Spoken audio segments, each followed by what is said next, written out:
Tout le monde est sur les réseaux sociaux, mais très peu savent en faire un business. Belou Dioka-McLean est une femme congolaise qui a su transformer sa présence en ligne en source de revenus. Avec elle, on va parler de branding, marketing digital, de stratégie et de tout ce qu'il faut comprendre pour en faire une véritable activité. Bonjour McLean. Bonjour. Comment ça va? Ça va et vous? Ça va, ça va. Écoute, je vais te laisser te présenter. Ok, super. Ouais. Bonjour, je m'appelle McLean, je suis maman, épouse, consultante en projets digitaux, community manager et créatrice de contenu à mes heures perdues, bien sûr. Ouais. Tu chômes pas, hein? Je chante pas du tout, Anna. T'as beaucoup de choses à faire. Ouais, on va dire ça comme ça. D'accord. Mais alors, dans tout ce que tu nous as dit, ça c'est ta présentation, on va dire, habituelle. Dans tout ce que tu viens de dire, Exactement. dis-nous trois choses. Trois choses qui sont pas sur ton CV. 3 choses. Ouais. Alors, ce que les gens ils savent pas, ce que je sais faire des perruques. C'est bien de confectionner. Je sais faire des cocktails. Et qu'est-ce que je sais faire d'autre? Un peu de couture à la main. Un peu de couture. Donc ça veut dire qu'aujourd'hui, si la création de contenu, ça marche pas, tu vas pas chômer non plus. Non, je file à la couture. Bah, écoute, on va remonter au début de ton parcours.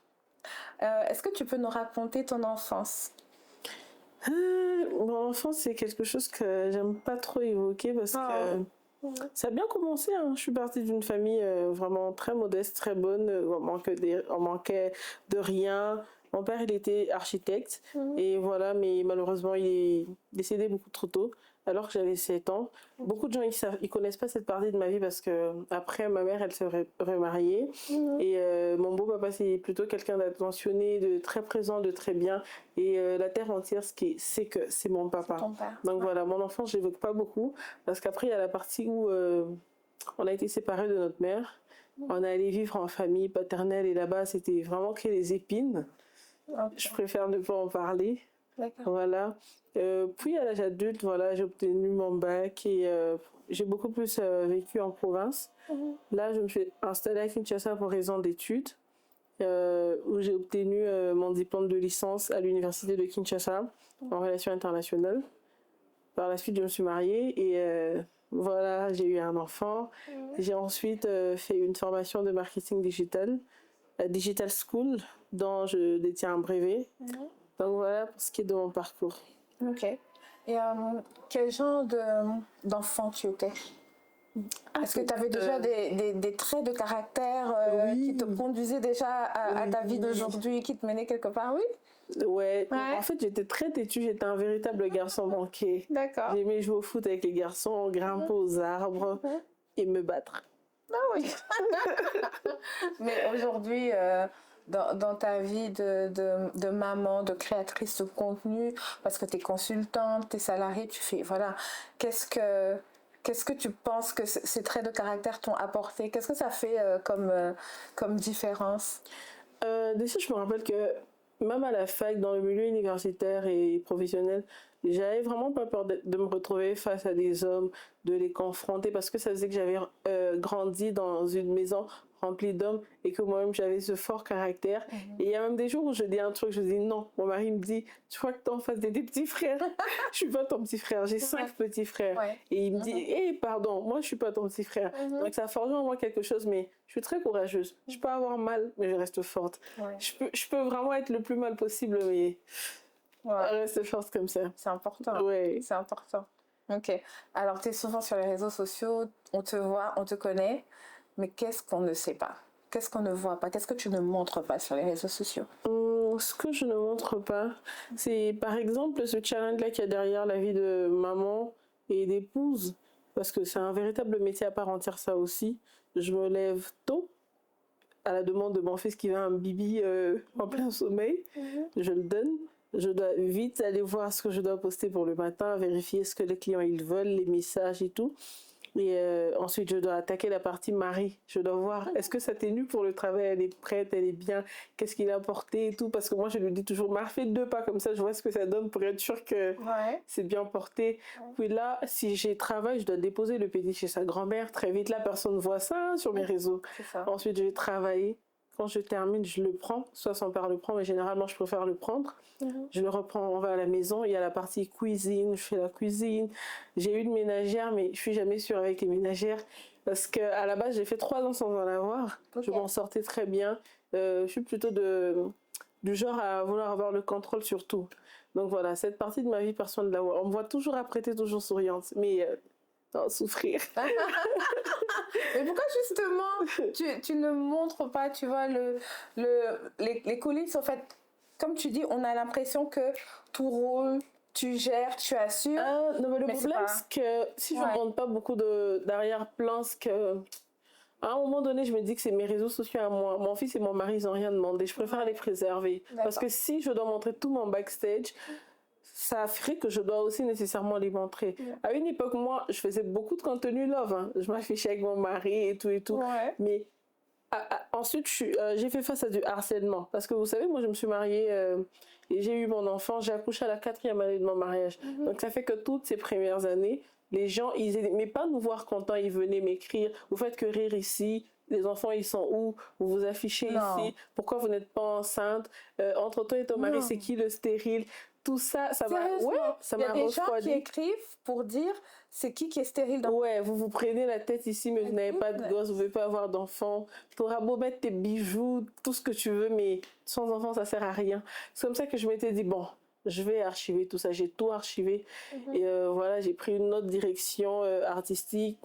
Et c'est comme ça que je m'en suis retrouvée là. Mon fils encore, j'avais tellement du mal à l'afficher, mais je me suis dit, tiens, il est trop beau pour que je le cache. Ok. Mais alors, qu'est-ce qui t'a conduit sur cette carrière-là? Le marketing digital, les réseaux sociaux, comment est-ce que tu en es arrivé là? Déjà, à la fac, est-ce que toi, tu y pensais? Comment t'es arrivé là? Déjà, il faut dire que j'ai été une très grande amoureuse de la visibilité beaucoup trop tôt. Parce qu'à l'époque où il n'y avait pas les influenceurs, moi j'étais influenceuse. Je faisais de la pub pour la télé. D'accord. Ouais, je faisais de la pub pour la télé. J'ai participé à des publicités des grosses marques à qui j'ai pas envie de faire un coucou.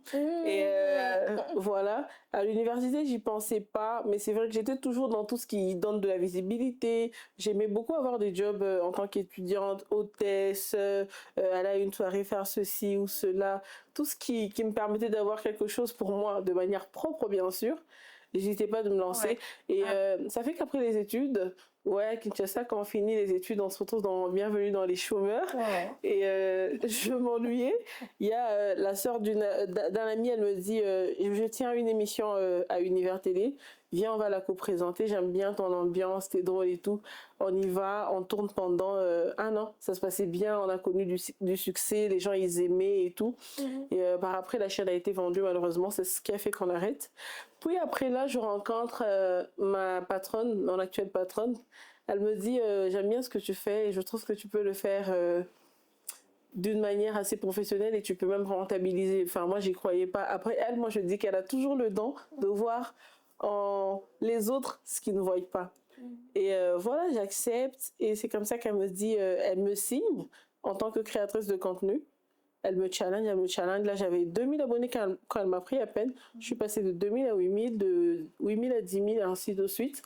Et là, juste après, je tombe enceinte. Quand je tombe enceinte, j'ai peur. Je me dis, je vais certainement rester à la maison. Et ça fait qu'on a connu quelque chose de malheureux, comme je l'ai dit tout à l'heure. Et je me suis dit, bon, je vais mettre la main à la pâte, il faut que je travaille. Et là, elle me dit, moi, je vais te donner une tâche que tu pourrais faire et je vais te payer normalement. J'ai dit, ok, c'est quoi? Elle me dit, je vais te donner les réseaux sociaux de clients avec qui je travaille, tu vas t'en occuper. Tu mets des stories, des photos, tu viens et tout, et tout, et tout. Franchement, mais elle me laissait faire des erreurs. Elle me disait efface, refais, reprends. Ça, c'est quelque chose que, moi, je veux dire que je garde comme souvenir d'elle et que j'accorde aux autres. Les gens, ils ont le droit de se tromper. Quand on ne sait pas, on ne va pas dire qu'on ne sait, tu vois. Elle me laissait commettre mes erreurs, les effacer et les réparer. Et là, j'ai commencé à apprendre au fil du temps. Elle me disait, s'il y a quelque chose que tu aimes, si par exemple tu veux faire de la photographie, n'hésite pas, dis-moi, je vais dire à quelqu'un de te former. Si tu veux filmer, dis-moi. Quoi que tu veuilles faire, dis-moi. Si ça peut te pousser plus haut, dis-le, on va le faire. Et c'est comme ça que j'ai commencé à monter dans le marketing. Je suis vraiment montée. Aujourd'hui, elle est tellement fière de moi parce qu'il y a les résultats, il y a les clients heureux, contents. Aujourd'hui, elle n'a même pas besoin de me dire ce que je dois faire. Je sais ce que je dois faire. Et Là, je dirige nos stagiaires, etc. Et voilà, c'est devenu une réalité, un vrai métier. C'est comme ça que je suis par la suite allée à Digital School pour faire, histoire d'avoir le papier, quoi. Parce que là-bas, les professeurs, ils savent, je levais les doigts tout le temps, je connaissais tout déjà. Et voilà, c'était comme ça, c'était un peu pour formaliser la chose. Et que si je devais aller me présenter devant des personnes avec au moins un titre qui justifie ce que je fais. Ok, et donc si aujourd'hui, tu devais expliquer à un enfant de 10 ans ce que tu fais, qu'est-ce que tu lui dirais? Bah, je lui dirais, écoute, moi je suis celle qui vend le produit ou la marque qui fasse qu'on te connaisse. Par exemple, toi, tu t'appelles comment? On va l'appeler Jonathan. Jonathan, qu'est-ce que tu veux qu'on sache de toi? Non, je veux qu'on sache que j'étudie à Aurora, j'aime le bleu, mon père s'appelle un tel et un tel. J'ai dit, ok, ça c'est ce que je vais appeler ta bio. C'est ce que je vais noter dans ce qui te définit. Et Jonathan, pour te vendre aujourd'hui, on va faire des photos de toi et des vidéos de toi où tu expliques ce que tu es et ce que tu voudrais. Qu'est-ce que tu attends des autres? Et moi, je m'occupe en fait que les autres te voient de la meilleure manière possible que tu veux te vendre. Ok, intéressant. Donc du marketing digital, du branding et tout ça. Ok. Et qu'est-ce qui fait la différence? Qu'est-ce qui fait de toi, et qui te démarque des autres? Alors, ce qui fait de moi, les personnes, notamment les vidéastes qui ont eu l'occasion de tourner avec moi, ils n'arrêtaient pas de rire en arrière-plan. Moi, je suis drôle, hein, je suis vraiment comique. J'ai un sens de l'humour assez répandu. J'aime bien que où je me trouve, l'atmosphère soit détendue. Et on va dire que moi, je prends plaisir à faire la chose. Je ne suis pas quelqu'un qui fait la chose de manière... je suis sérieuse bien sûr, mais j'aime bien que tout ce que je fais, le rire y participe parce que quelque chose qu'on fait en prenant plaisir, forcément le résultat, il fera plaisir aux autres aussi. Ouais. Moi je pense que c'est ce qui me distingue des autres, c'est ma bonne humeur. Oh, ok. Ok. Donc aujourd'hui, tu travailles pour une agence, tu fais du marketing, mais tu es aussi consultante. Donc voilà, les gens peuvent venir te signer et travailler pour eux sur leur campagne et tout ça. Et avec le recul, quelle a été ta plus grosse erreur? Ah ouais, là c'est... Je venais d'accoucher, vous avez le sommeil en postpartum. J'ai pris le poste d'un restaurant Y, je l'ai mis sur la story du restaurant X et vice versa. Ok. Ouais. Et qu'est-ce qui s'est passé? Les clients, ils ont réagi comment? Le client là, il me suivait sur les réseaux, il était assez compréhensif. Je prends envie de citer son nom. Il a dit à ma boss, franchement, je suis fâchée, mais que ça se reproduise plus. Je crois qu'il comprenait la situation en tant que père et tout. Mais voilà, c'était vraiment ma pire erreur, mais je le regrettais tellement. Et ça m'est arrivé une seconde fois. Là, je n'étais même pas enceinte du tout. Personne n'a vu, j'ai vite effacé. Ok. Et pour une grosse boîte alors. Et je crois que l'une des choses que j'ai faites, c'est que quand je venais d'accoucher aussi, j'étais en réunion avec un gros client, mais brainstorming, je me suis endormie. Allez. Je vous promets, oui, parce qu'on m'avait demandé de prendre congé, je m'entêtais, j'aimais beaucoup l'argent, je suis restée. Mais j'ai compris qu'on ne bague pas avec la maternité. Je dormais à tout moment. L'argent c'est bien, mais le repos aussi. Il y a des limites, il y a des limites à l'amour de l'argent. Voilà. Okay. Et dans ton activité, dans ton secteur d'activité, qu'est-ce qui génère le plus de valeur? C'est quoi le truc le plus important du genre, sans ça, tout le reste ne fonctionne pas? Sans ça, tout le reste ne fonctionne pas. Moi, je vais dire que c'est la stratégie. Parce que si ta stratégie, à la base, elle n'est pas bonne, le reste ne sera pas bon du tout. Dès que ta stratégie, elle est bonne, le vidéaste, il peut avoir mal filmé, le graphiste, il peut avoir mal fait. Mais l'âme derrière, c'est la stratégie. Dès qu'elle est bonne, le tout va bien. Donc, si ta stratégie est échouée, tout est mort. Parce que tu sais, tout le monde aujourd'hui est sur les réseaux sociaux. On sait que c'est important. Ça nous permet d'atteindre plus de clients, de donner de la visibilité sur ce qu'on fait. Et parfois, on publie juste parce qu'il faut publier, parce qu'il faut être là. Non, mais là, ce que je vais te donner vraiment un exemple concret de ce que je dis par la stratégie. On vend peut-être tous des vêtements. On a beaucoup de vendeurs de vêtements aujourd'hui. Mais ce qui nous distingue, c'est la manière dont on aborde la chose. Il y en a qui, pour vendre, passent à la polémique. Il y en a qui osent l'autre côté. Il y en a qui, pour vendre, structurent bien les choses. Tu vas sur son profil, tu as une landing page, tu vois tout est carré, tu choisis, tu bookes. Elle a déjà mis le prix, le numéro, le montant de livraison. carré. Il y en a qui aussi ne parlent pas, laissent l'événement parler à leur place. Donc, chacune de ces personnes-là choisit sa stratégie. Bonne ou mauvaise, c'est elle qui va dire si elle est bonne ou mauvaise. Peut-être celle qui attaque avec agressivité vend plus que les autres. Peut-être aussi celle qui ne dit rien vend plus que les autres. Donc, il faut identifier la cible à laquelle tu t'adresses et voir ta stratégie. Ça doit se marier. Tu me dis pas que t'es là très luxury, très pimpante, et puis tu veux t'adresser par exemple à des gens qui aiment la brutalité, ils veulent acheter de cette manière-là. Tu dois faire comme eux pour qu'ils t'acceptent. Donc il faut marier la stratégie à la cible, et dès que ce mariage-là il est fait, vivez heureux et ayez des enfants.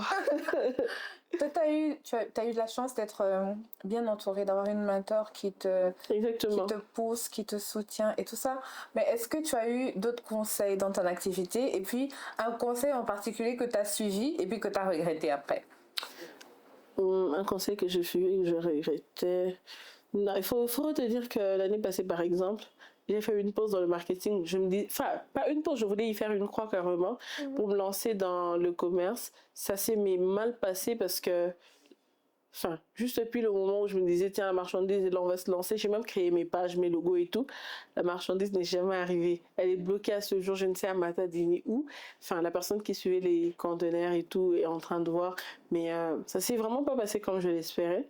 Et c'est là que je repars auprès de mon ex-employeur qui est mon employeur pour lui dire, écoute, je voudrais faire les choses différemment, je voudrais revenir, etc. et tout. Mais elle est perdue, elle comprend pas parce que elle m'a dit, mais je t'ai dit de rester, j'avais d'autres plans pour toi, je voulais te faire monter là, etc. Mais finalement, pour te dire que c'est un bon mentor qui reste un bon mentor, elle me rappelle, elle me dit, tiens, il y a une place pour toi, nouvelle offre, etc. Et c'est comme ça qu'on a renoué. Et là, c'est vraiment une leçon pour moi, je veux dire aux gens que vaut mieux un tien, vaut mieux que deux, tu l'auras. Ce que tu fais, fais-le bien. Parce qu'il ne faut pas lâcher ce que tu fais déjà pour pouvoir embrasser ce que tu n'as pas encore commencé à faire. Ok, intéressant. Donc, tu sais, quand on dit à tout le monde, lancez-vous, créez des business et tout, toi, tu dirais, faites attention. Non, lancez-vous, faites des business, c'est bien, mais réfléchissez. Il faut bien nourrir l'idée avant de se lancer dans quoi que ce soit. Même, il y a des personnes les plus fortunées qui ont perdu de l'argent dans le business. On ne se lance pas n'importe comment. C'est pas parce que pour X ça marche que Y ça va marcher forcément. Il y a même des personnes aisées qui n'arrivent pas à structurer leur business de la même manière qu'une petite entreprise le fait. Donc, il faut connaître la chose. Le business, il n'est pas pour tout le monde. Hein. Moi, je suis désolée. Moi, encore, je me vois 1000 fois mettre 10 vestes chaque matin, aller travailler pour quelqu'un, aller bosser, que vendre. C'est pas pour tout le monde. Si tu sais pas le faire, prends ton temps. Il faut vraiment prendre son temps. Parce que les Congolais, ils ont la facilité de dire on va tous vendre et qui va acheter? Qui va acheter chez qui? Il faut vraiment savoir ce qu'il faut faire, comment le faire et bien le faire. Tester peut-être avant de se lancer, pas abandonner son travail, essayer de voir comment ça se passe. Ok. Et qu'est-ce que tu conseillerais à quelqu'un qui voudrait se lancer sur les réseaux sociaux, dans le marketing digital? Qu'est-ce que tu conseillerais? 3 choses. Disons 3 choses qu'il faut savoir avant de se lancer. Alors, 3 choses qu'il faut savoir avant de se lancer. La première, je dirais que les réseaux sociaux, c'est merveilleux, c'est incroyable, mais seulement quand tu t'en sers à bon escient. Et la deuxième chose, c'est que ne vous lancez pas pour vous lancer. Sachez ce que vous y allez faire. Structurez les choses avant de vous lancer. Vous lancez pourquoi? Qu'est-ce que vous attendez? Parce qu'au fil du temps, vous devez avoir un rendement sur ce que vous avez misé. Les réseaux sociaux, attention, c'est pas qu'une caméra, un téléphone. Hein. On sort, on paye parfois des repas, des vêtements, des maquillages et tout pour que dans l'ensemble de ce qu'on fait rentre bien. Demandez à ce qui crée du contenu là. Il y a une photo qui t'écoute, je sais pas, $150. Vous, les $150, vous les voyez pas, mais nous, on les voit. Elle s'est coiffée, elle s'est maquillée, elle a fait ceci et cela. Donc, c'est tout un plan que la personne, elle déteste. Ce contenu va me coûter autant, mais à travers ce contenu, je suis habillée en pagne, Vlisco peut me voir, Intel peut me voir, et je suis sûre de pouvoir en sortir peut-être avec 1 ou 2 collaborations et tout. C'est réfléchi parce qu'aujourd'hui, les gens, ils utilisent les réseaux pour utiliser. Certes, ces gens-là qui utilisent pour utiliser, on a besoin d'eux parce que c'est eux qui doivent nous regarder. Mais, et la troisième des choses que je vais dire, c'est que il faut rester objectif parce que quand on se perd, on peut tout perdre. Vous voyez, une personne qui se retrouve dans un mauvais buzz peut éteindre sa carrière lui-même. Tout ce qu'il a construit. Exactement. Et qu'est-ce qu'on croit sur les réseaux sociaux, sur le marketing et qui n'est pas vrai? Qu'est-ce que tout le monde dit, recommande, mais qui n'est pas vrai? Ce que tout le monde recommande, mais qui n'est pas vrai. Ah, c'est une question assez difficile. Hein. Ouais. Vous dites en termes de produits ou en termes d'action, par exemple? Non, allez, on va dire pour une entrepreneur. D'accord? Qu'est-ce que tout le monde recommande de faire? Mais toi, tu es une professionnelle, tu sais qu'en vrai, non, c'est pas comme ça que ça fonctionne. Franchement, Tu veux la pas? question, elle est chaude pour moi, mais en gros, il faut faire une synthèse pour voir ce que les autres ils recommandent généralement et que je trouve qui n'est pas vrai. On va dire que par exemple, tout le monde dit fais des vidéos, montre-toi, montre ceci. Non. Aujourd'hui, le business, les réseaux sociaux, pardon, tu peux ne pas te montrer et générer des fonds de ouf. Moi, j'ai une amie qui a une boutique en ligne, par exemple. On la voit jamais, mais elle vend chaque jour beaucoup, beaucoup, beaucoup. Alors, on voit que c'est main. Donc, je peux dire quoi? Vous n'avez pas besoin de forcément vous présentez juste bien ce que vous faites, ce que vous vendez, et les gens, ils vont venir. Parce que j'entends beaucoup de gens dire, il faut danser, il faut se montrer, fais ceci, fais cela. Mais c'est forcément pas ça. Ou d'autres disent, sois pimpante, mets-toi bien et ça va marcher. Non, c'est forcément pas vrai. Et faut dire qu'il y a des personnes qui, aujourd'hui, montrent un business, mais font croire qu'il est fleurissant alors qu'il ne l'est pas. Elles vivent tellement bien, tu as l'impression que ce business, il explose, tu veux te lancer dans le même secteur d'activité et tu te demandes pourquoi ça ne marche pas, alors que pour elle, c'était pas une activité, c'était juste quelque chose qui faisait que sa bio Instagram tenait CO de X ou de Y. Et Matalana. Voilà. Mais c'est vrai, hein. C'est vrai, ça, c'est des choses qu'il faut dire parce qu'on a, tu sais, sur les réseaux sociaux, on a l'impression que tout le monde est riche, tout le monde va bien, ça marche pour tout le monde. Mais quand toi, tu essayes, c'est là que tu te demandes, mais qu'est-ce que... C'est parce que sur les réseaux, on choisit de montrer ce qu'on a envie de montrer et on cache ce qu'on n'a pas envie de montrer. Par exemple, moi, j'ai un principe. Hein. Je ne vais jamais montrer ce qui est du mensonge, ni ce qui ne m'appartient pas. Je ne vais jamais le faire. Si vous me voyez avec un vêtement, il est à moi. Une perruque, elle est à moi. Une voiture, elle est à moi. Un enfant, il est à moi, bien sûr. En tout cas, moi, je me base. Il est à moi. Je n'ai pas pris celui de quelqu'un d'autre. Donc, voilà. Ok. Écoute, comment tu te projettes alors dans 3-5 ans Dans 3-5 ans. Ouais. Faut dire que dans 3-5 ans, déjà l'année prochaine, enfin là moi je suis encore en train de vouloir me former davantage. Dans 3-5 ans, je me vois avec une classe de marketing, donnant des formations, des masterclass et tout. J'ai envie de léguer ce que moi j'ai appris aux autres et de transmettre ce beau message que mon mentor m'a appris. On n'arrête pas d'apprendre, on tombe, on se relève, on repart. Ouais. Intéressant, intéressant. Qu'est-ce que tu dirais justement à une femme maintenant qui, voilà, c'est difficile pour elle. Elle sait pas trop qu'est-ce qu'elle fait. Elle se lance pas. Qu'est-ce que tu lui dirais? Alors moi, je vais dire une femme qui a envie de se lancer mais qui hésite, de se poser 2 questions. Pourquoi elle veut se lancer? Ça, c'est la première. Et la deuxième, qu'est-ce que ça va lui rapporter? Une fois que vous répondez à ces 2 questions, lancez-vous, n'hésitez pas, structurez les choses, faites ce que vous aimez. Surtout, faites-le bien, parce qu'aujourd'hui, on assiste à un spectacle où nos parents, les personnes qui n'ont pas Internet ou TikTok, etc., ils ont ce message que c'est pour pervertir, c'est mal de se lancer, etc. Mais prouvez-leur le contraire. Montrez-leur qu'ils avaient tort et que les réseaux sociaux, ça peut être quelque chose de vraiment bien. Parce que là, à ce jour, nous, on vit de ça. Hein, et on vit bien, vous voyez mes choux, non? Mais vous ne dites pas, vous gagnez combien? Comment ça? En fait, beaucoup de gens prennent pas ça au sérieux. On comprend pas que ce soit un métier. Comment ça fonctionne? Vous gagnez quoi? Comment? Voilà. Alors, dans la création de contenu, par exemple, on peut dire que pour ceux qui ne touchent pas encore d'argent, ils ont beaucoup de partenariats, beaucoup de collaborations.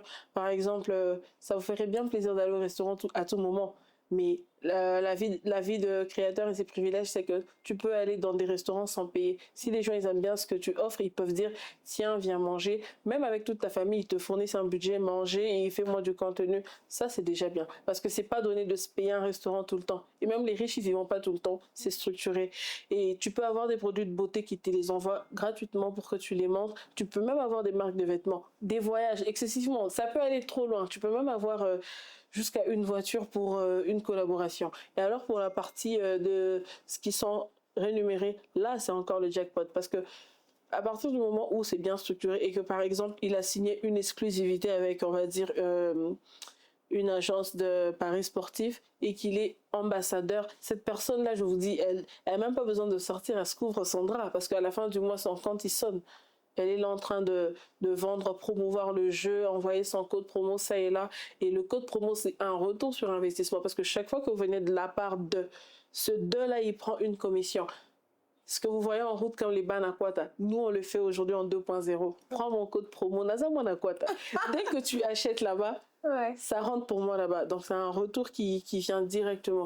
Dans les réseaux sociaux, c'est quelque chose de bien. Servez-vous-en bien et vous verrez que on peut en vivre. C'est un vrai métier, c'est un vrai business. Exactement. Moi, pour ma part, j'ai fait des vidéos qui m'ont ramené des collaborations, mais magnifiques. Il y a un jour, je me suis réveillée, j'ai fait une vidéo, un vlog en Chiluba. C'était drôle, c'était pour rire tout le monde, rigoler et tout. Et mon téléphone sonne, on me dit, écoute, il y a la directrice de marketing à Vlisco là-bas, elle a vu ta vidéo, elle aime bien, elle veut que tu viennes faire le message pour la première ministre. En Chiluba, t'as parti. J'ai dit, ah ouais?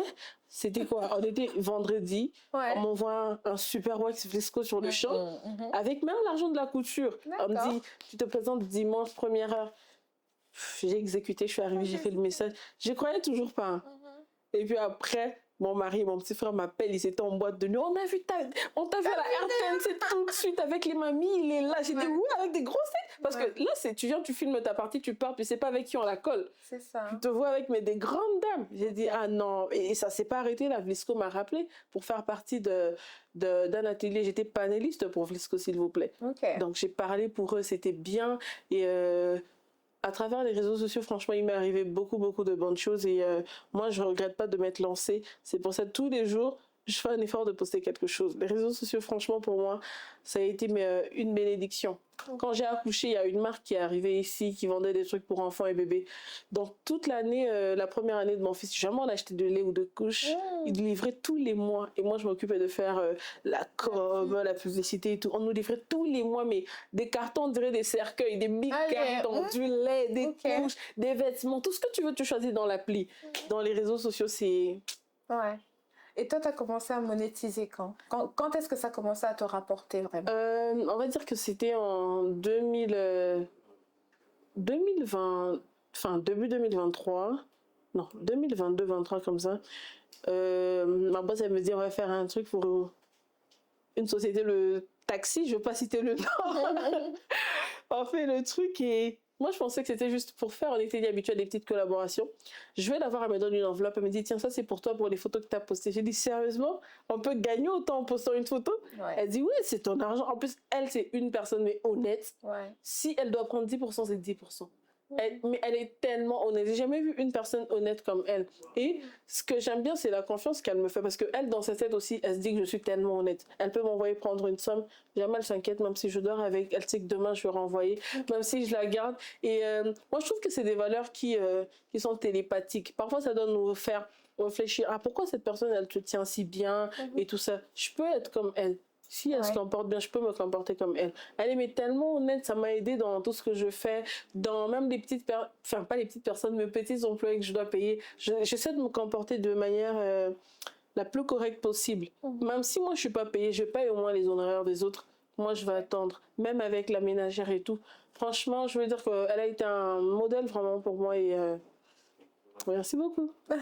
Donc, quand on dit qu'il faut être bien entouré, que c'est possible entre femmes de se soutenir, de se challenger, mais positivement, d'avancer ensemble, toi, tu es d'accord alors?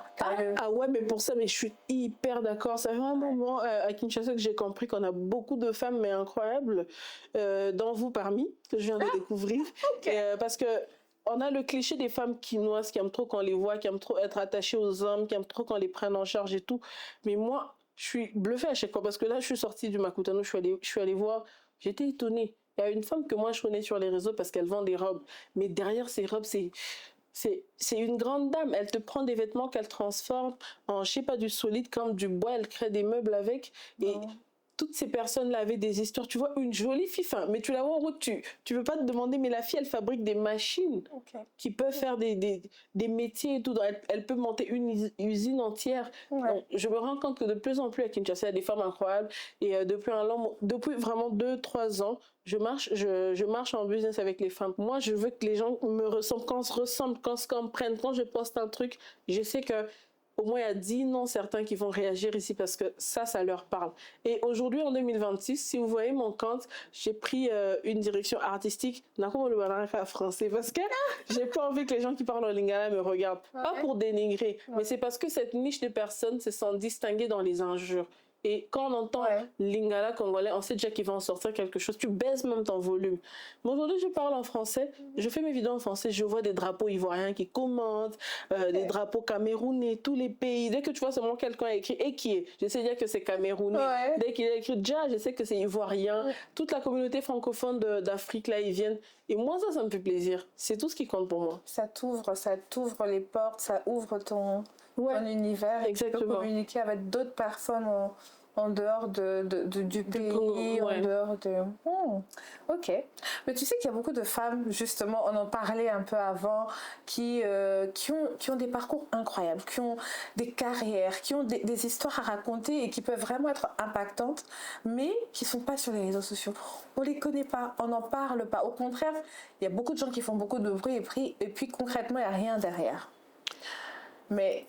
c'est des femmes qui sont discrètes, c'est des femmes qui ont peur, c'est des femmes qui sont timides. Non, mais je comprends tout à fait. On peut rester discrète, mais en montrant ce qu'on sait faire. Vous voyez, tu peux beau être discrète, mais si par exemple tu es une personne qui doit impacter et que ton histoire mérite d'être entendue, fais-la entendre. Si tu peux pas l'écrire, je vais l'écrire pour toi. Voilà. Si tu peux pas te montrer, enfin je vais pas me montrer à ta place, mais je vais te montrer de la manière que tu as envie qu'on te voit. Il y a des photos qui parlent.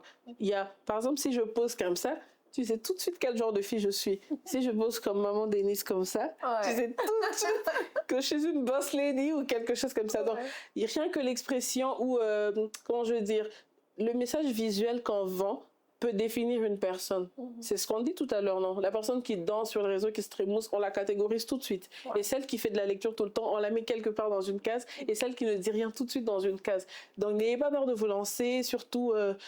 aujourd'hui, moi, je pense que toutes les personnes qui font des choses positives méritent de les montrer. Et si vous avez peur de vous montrer, si vous hésitez encore, il est temps. Moi, je suis là pour vendre pour vous ce que vous voulez vendre.